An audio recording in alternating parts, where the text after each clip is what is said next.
د ګرمو اوبو څښل په خالي معده باندې. مهمه موضوع د لږ فکر ورته وکړي. ای کاش ما کولی شوی چې دا نسخه مې ټولو مسلمانانو ته رسولی وای.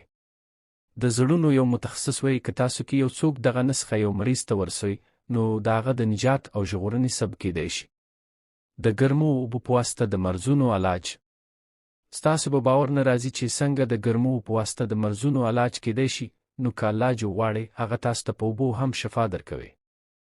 د ګرمو اوبو په واسطه تاسو د لاندې مرضونو علاج کولی شي: شدید سر درد، د وینې فشار، کمخوني، د هډوکو او بندونو دردونو لپاره، د زړه د شدید ضربانونو لپاره، د وازدې د اوبو کولو لپاره، د ستوني د التهاباتو لپاره، د شریانونو د التهاب لپاره، او د هغو مرضونو لپاره چې د ادرارو په مجرا پورې مربوط وي، د مادې د تیزابو، د مادې د التهاب لپاره، د کم اشتهی لپاره، او د هغو مرضونو لپاره چې له سترګو، غوږونو او حنجرې پورې مربوط وي هم کار کوي.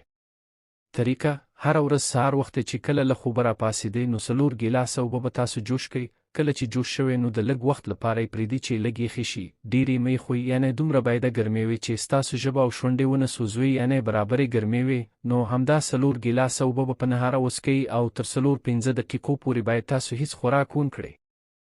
بعد له 4-5 دقیقو تاسو کولی شئ چې خوراک وکړئ، خو په یاد ولرئ هر کله مو چې خوراک کاوه نو تر 2 ساعتو پورې به اوبه ورپسې نه څښئ.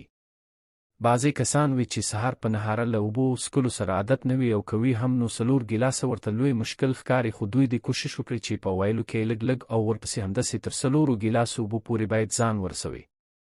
د دې مرضونو نتیجه د ګرمو اوبو په واسطه په لاندې ورځو کې ترلاسه کولی شي: د شکر مرض والا 3-0 ورځو کې، فشار مرض والا 3-0 ورځو کې، د معدې مرض والا 1-0 ورځو کې، د سرطان مرض والا 9 میاشتو کې، د شریانونو التهاب والا 6 میاشتو کې، بې اشتهی مرض والا 1-0 ورځو کې، د ادرارو مجرا پورې مربوط مرض والا 1-0 ورځو کې، د غوږ، پوزې او ستوني مرضونو والا 2-0 ورځو، د زنانو میاشتنۍ مریضۍ پورې مربوط مرض والا 15 ورځو کې، د زړه مرض والا 3-0 ورځو کې، د کم خونۍ مرض والا 3-0 ورځو کې.